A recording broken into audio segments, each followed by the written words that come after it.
చేరతారనే ఆరోపణ అయితే జరుగుతోంది. మరి బీజేపీ ఎమ్మెల్యే రాజా సింగ్ జనసేనలో చేరతారన్న ప్రచారం తెలంగాణ రాజకీయాల్లో ఆసక్తికరంగా మారింది. బీజేపీ నుంచి బయటకు వచ్చిన తర్వాత రాజకీయంగా యాక్టివ్ అయ్యేందుకు రాజా సింగ్ ప్రయత్నిస్తున్నారన్న చర్చ జరుగుతోంది. తిరిగి బీజేపీ గూటికి చేరేందుకు ఆయన ప్రయత్నించినా పార్టీ నుంచి సానుకూల స్పందన రాకపోవడంతో ప్రత్యామ్నాయం వైపు చూస్తున్నారనే ప్రచారం సాగుతోంది. సనాతన ధర్మం నినాదంతో పనిచేస్తున్న జనసేన తనకు అనువైన పార్టీగా రాజా సింగ్ భావిస్తున్నారా అన్న చర్చ కూడా ఉంది. ఇక ఇటీవల పవన్ కళ్యాణ్ నాయకత్వాన్ని బలపరిచేలా రాజా సింగ్ చేసిన వ్యాఖ్యలు ఈ ప్రచారానికి మరింత ఊతమిస్తున్నాయి. మరోవైపు తెలంగాణలో పార్టీని బలోపేతం చేయాలని జనసేన ప్రయత్నిస్తోంది. ఇప్పటికే పలువురు బీజేపీ నేతలకు పవన్ కళ్యాణ్ జనసేన కండువా కప్పారు. మరి రాజా సింగ్ జనసేనలో చేరుతారా అనేది ఆసక్తికరంగా మారింది.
ఇక తెలంగాణలో పార్టీని బలోపేతం చేయాలని జనసేన ప్రయత్నిస్తోంది. ఇప్పటికే పలువురు బీజేపీ నేతలకు పవన్ కళ్యాణ్ జనసేన కండువా కప్పారు.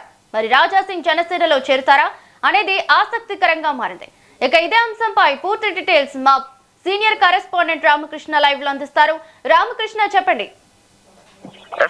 ఏదైతే మా ఎమ్మెల్యే రాజా సింగ్ ఏదైతే కామెంట్ చేశారో ఇప్పుడు అది హాట్ టాపిక్ గా మారింది. జనసేనకి సపోర్ట్ చేస్తూ ఆయన ఈ మధ్య కాలంలో హాట్ కామెంట్ చేయడం అనేది రాజకీయ వర్గాల్లో చర్చనీయాంశమైంది. దీనికి సంబంధించి రాజా సింగ్ ఒకవేళ బీజేపీ నుంచి ఆయన సస్పెండ్ చేయాలన్న తర్వాత వివిధ పార్టీలకు వెళ్తారని చాలా మంది ఊహించారు. శివసేన నుంచి శివసేనకి వెళ్తారని, లేదంటే సొంత పార్టీ పెడతారని ఏదైతే ఉన్నారో వాటి ఊహాగానాలు మాత్రమే. అయితే ఆయన సొంత పార్టీ పెడతారని ఊహాగానాలు ఆ మధ్య వచ్చినప్పటికీ వాటిని గుర్తిస్తూ ఆయన ఇప్పటికీ బీజేపీకి సపోర్ట్ గానే ఉన్నారు. బీజేపీ నుంచి సస్పెండ్ అయిన తర్వాత కూడా ఆయన బీజేపీకి మద్దతుగా పిలుస్తున్నారు. అయితే బీజేపీలో కొందరి లీడర్ల వ్యవహారం వల్ల ఆయన కొద్దిగా ఆగ్రహం వ్యక్తం చేస్తూ ఉన్నారు. బీజేపీ పార్టీ ఆయన గత కొంతకాలంగా బీజేపీ పార్టీలో రావడానికి ప్రయత్నం చేసినప్పటికీ, బీజేపీ పార్టీలోకి వచ్చేందుకు ప్రయత్నం చేసినప్పటికీ రానివ్వడం లేదని ఆయన పార్టీ పెద్దల కొందరి రాష్ట్రంలోని పార్టీ పెద్దల పైన ఆగ్రహం వ్యక్తం చేస్తూ ఉన్నారు. అందులో భాగంగానే ఈ మధ్య కాలంలో చూసినట్టే బీజేపీ అదే విధంగా జనసేనకు సంబంధించిన వ్యవహారం ఏదైతే నడుస్తుందో పొత్తుల వ్యవహారం బీజేపీ రాష్ట్ర అధ్యక్షుడు జనసేనతో పొత్తులు లేవని ఏదైతే చేసినైతే ఉందో అది రాష్ట్ర నాయకత్వానికి సంబంధించినది కదా, జాతీయ నాయకత్వం చూస్తుంది, పవన్ కళ్యాణ్ చూసుకుంటారు, అంతే తప్ప దీనికి సంబంధం లేదు అనేది కూడా జనసేన నుంచి. అయితే ఇప్పుడు జనసేన అదే విధంగా బీజేపీ నేతల మధ్య వాగ్వాదం జరుగుతుంది. ఆరోపణలు ప్రత్యారోపణలు అయితే ఒకరిపై ఒకరు ఆరోపణలు చేసుకుంటున్నప్పటికీ కానీ దీనికి సంబంధించి ఈ మధ్య కాలంలో రాజా సింగ్ కూడా జనసేనకు మద్దతుగా ప్రకటిస్తూ జనసేన కూడా ఇక్కడ వచ్చే అవకాశం ఉంది. అదే విధంగా యువతలో కూడా పవన్ కళ్యాణ్ అదే సినీ గ్లామర్ తో పాటు యువతలో పవన్ కళ్యాణ్ తో క్రేజ్ అనుకుంటే జనసేన ఇక్కడ పోటీ చేసినట్లయితే అన్ని కేంద్ర లోకల్ పార్టీలో కానీ అదే విధంగా అసెంబ్లీ ఎన్నికలు పోటీ చేసినట్లయితే జనసేనకు సంబంధించిన వ్యక్తి కూడా ముఖ్యమంత్రి అవకాశం ఉంది. కాబట్టి జనసేన పవన్ కళ్యాణ్ రిక్వెస్ట్ చేస్తుంది ఇక్కడ పోటీ చేయాలని కూడా ఏదైతే రాజా సింగ్ చేశారో అది ఇప్పుడు మారింది. ఎందుకు బీజేపీలో కొందరు నేతలు చేస్తున్నారు. పార్టీకి వ్యవహారానికి సంబంధించింది కాదని కూడా ఆయన చెప్తున్నప్పటికీ కూడా పార్టీలో కొందరు ఏదైతే రాజా సింగ్ చేసిన వ్యాఖ్యలు చూసినట్లయితే దానికి రామకృష్ణ, రాజా సింగ్ చేసిన ఈ వ్యాఖ్యలు మరి పార్టీ లైన్ పరంగా చూడొచ్చా లేకపోతే వ్యక్తిగత వ్యాఖ్యలుగా చూడొచ్చా? ఇది పార్టీ దాదాపుగా ఆయన బీజేపీ పార్టీ సస్పెండ్ అయిన ఏడాది పార్టీ అవుతుంది కాబట్టి ఇప్పుడు వరకు ఆయన పార్టీలో మళ్ళీ తిరిగి రావడానికి ఎన్ని ప్రయత్నాలు చేసినా పార్టీలో కొందరు అడ్డుకుంటున్నారా దాంతోనే ఆయన పార్టీపై విమర్శలు చేస్తూ గత కొంతకాలంలో అయితే ఇది వ్యక్తిగత ఆరోపణలు మాత్రమే చూడాలి తప్ప పార్టీకి సంబంధం బీజేపీ పార్టీకి ఎలాంటి సంబంధం లేదు. ఆయన వ్యక్తిగతం గతంలో కూడా ఆయన బీజేపీ పార్టీ సస్పెండ్ ఆయన బయటకు వచ్చిన తర్వాత కూడా అనేక ఆరోపణలు చేశారు.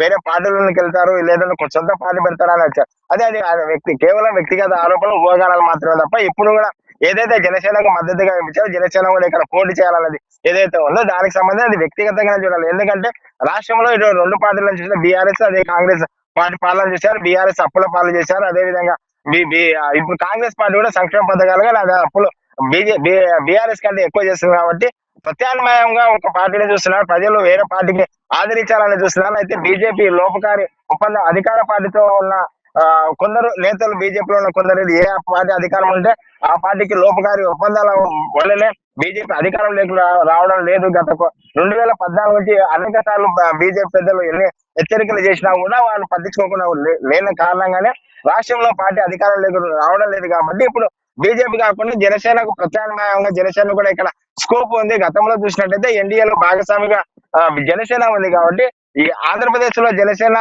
ఎన్డీఏ కూటమిలో ఎన్డీఏ భాగస్వామి పక్షంలో పవన్ కళ్యాణ్ కూడా ప్రధాన భూమిక పోషించారు. అదేవిధంగా అక్కడ పోటీ చేసిన దాదాపు 21 స్థానాలు గెలిచారు. కాబట్టి ఇక్కడ కూడా పొత్తులు చేసే పొత్తులో పోతే బీజేపీతో పొత్తులో పోతే లాభపడుతుంది అనేది కూడా కొందరు వ్యాఖ్యానిస్తారు. అయితే ఇప్పుడు ఒంటరిగా వెళ్తామనేది కూడా రామచంద్రరావు చెప్పిన నేపథ్యంలో జనసేనకు సంబంధించిన నేతలు కూడా అత్యంత తీవ్రంగా ఒంటరిగా మేము కూడా ఇక్కడ జనసేనలో తెలంగాణలో పోటీ చేసేందుకు సిద్ధంగా ఉన్నా లోకల్ బాడీ కానీ అసెంబ్లీ ఎన్నికలు కానీ అన్నింటిలో పోటీ చేసేందుకు సిద్ధంగా ఉంటారు. అంటే ఈ నేపథ్యంలో బీజేపీ అదేవిధంగా జనసేన మధ్యలో ఏదైతే ఆరోపణలు ప్రత్యారోపణలు చేస్తుందో దీనికి సంబంధించి కేవలం జనసేనకి ఆయన రాజసింగ్ కూడా కేవలం రిక్వెస్ట్ మాత్రమే చేస్తున్నారు. ఇక్కడ కూడా మీరు పోటీ చేయండి, ఏపీలో ఇట్లా పోటీ చేశారు, ఇక్కడ కూడా పోటీ చేస్తే మీకు యూత్ లో మంచి క్రేజ్ ఉంది కాబట్టి అదే విధంగా సినీ గ్లామర్ ఉంది కాబట్టి అనేక ఇక్కడ సెటిలర్లు ఎక్కువ మంది ఉన్నారు కాబట్టి మీకు సంబంధించి ఏదైతే జనసేనకు సంబంధించిన నాయకులు ఇక్కడ పోటీ చేసినట్లయితే గెలిచే అవకాశాలు ఎక్కువగా ఉంటున్నాయన్న సొంత అభిప్రాయం తప్ప అది పార్టీ లైన్ గా చూడాల్సిన అవసరం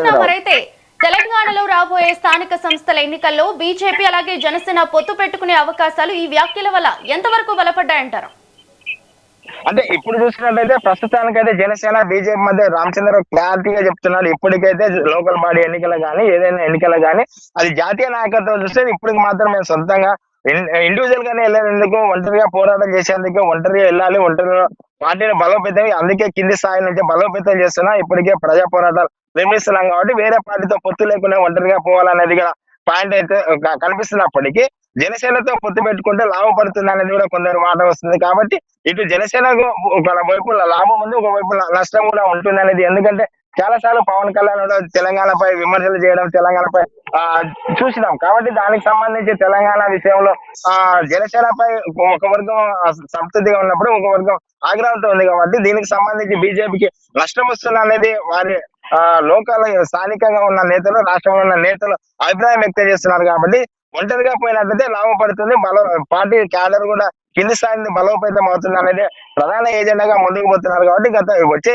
మున్సిపల్ ఎన్నికలు కానీ ఏ ఎన్నికలు కానీ జిహెచ్ఎంసీ ఎన్నికలు అయినా కూడా ఒంటరిగా పోవాలనేది బీజేపీ ప్రధానంగా ముందుకు పోతుంది. కాబట్టి జనసేనతో పొత్తు అనేది జాతీయ నాయకత్వం చూసుకుంటే ఆ తర్వాత ఏదైనా గత లోకల్ బాడీ ఎన్నికలకు చూసినప్పుడు ఫస్ట్ నుంచి కూడా ఒంటరిగా పోతాం అనేది చివరి క్షణంలో జనసేన బీజేపీకి మద్దతు ఇచ్చిన దాఖలు కనబడుతున్నాయి. కాబట్టి ఇప్పుడు కూడా చెప్పలేము అది ఏ విధంగా ఉంటుంది. జాతీయ నాయకత్వం నిర్ణయం పై ఉంటుంది. పవన్ కళ్యాణ్ అదే విధంగా గతంలో చూసినట్లయితే ఆంధ్రప్రదేశ్ లో చూసుకున్నట్లయితే చివరి వరకు కూడా పవన్ కళ్యాణ్ తీవ్ర ఏదైతే ప్రయత్నాలు చేస్తారో టీడీపీతో పొత్తుకు ఎన్డీఏ కూటమి ఒప్పుకున్నప్పుడు కూడా ఆయన ఒప్పించి తెలుగుదేశం పార్టీతో పొత్తులో ఎన్డీఏ కూటమిలో భాగస్వామ్యం చేశారు. ఇప్పుడు కూడా పవన్ కళ్యాణ్ కు అదే విధంగా జాతీయ నాయకత్వానికి ఉన్న సత్సంబంధాలు కానీ వారితో ఉన్న అనుబంధం కానీ రాబోయే రోజుల్లో ఒకవేళ పవన్ కళ్యాణ్ ప్రయత్నం చేస్తే కూటమిగా వెళ్లే ప్రయత్నం అయితే ఉండొచ్చు. ఇప్పటికైతే ప్రస్తుతానికైతే జనసేన బీజేపీ ఒంటరిగా పోయేందుకు మాత్రమే ప్రయత్నం చేస్తున్నారని చెప్పారు. ఎందుకంటే జనసేన నాయకులు కూడా చెప్తున్నారు, బీజేపీ నాయకులు కూడా చెప్తున్నారు ఒంటరిగానే పోతాం, ఒకవేళ బీజేపీ పొత్తుతో పోతే పొత్తుగా లేదు, లేదంటే ఒంటరి చేస్తాను అన్ని స్థానాల్లో మేము ఒంటరిగానే పోటీ చేస్తామని కూడా జనసేన నాయకులు కూడా చెప్తున్నారు. కాబట్టి ఒంటరిగా వెళ్ళేందుకే ప్రయత్నం ఈ రెండు పార్టీలు ప్రయత్నం చేస్తున్నారని చెప్పొచ్చు. రావాలి. Thank you Ramakrishna. జనసేన అధినేత శ్రీ పవన్ కళ్యాణ్ గారికి చెప్పేది ఒక్కటే, మీరు కూడా తెలంగాణలో జనసేన క్యాండిడేట్లు పెడితే చాలా బాగుంటది. ఎందుకంటే దాదాపు 2014 నుంచి మా వాళ్ళు కాంప్రమైజ్ రాజకీయం చేస్తున్నారు. దానివల్ల మా పార్టీకి చాలా అంటే చాలా నష్టం జరిగింది. అందుకోసం ఇప్పుడు ఉన్న యువకులకి పవన్ కళ్యాణ్ గారంటే చాలా మంచిగా అభిమానం ఉన్నది. జనసేన పార్టీ పరంగా కూడా సోషల్ మీడియాలో జనసేన పార్టీ తెలంగాణలో కూడా క్యాండిడేట్లు పెడితే చాలా బాగుంటుందని ఒక చర్చ కూడా సోషల్ మీడియాలో ఇంకా జనాల్లో కూడా నడుస్తుంది. అందుకోసం దీనిపైన ఒకసారి ఆలోచన చేస్తే చాలా బాగుంటుందని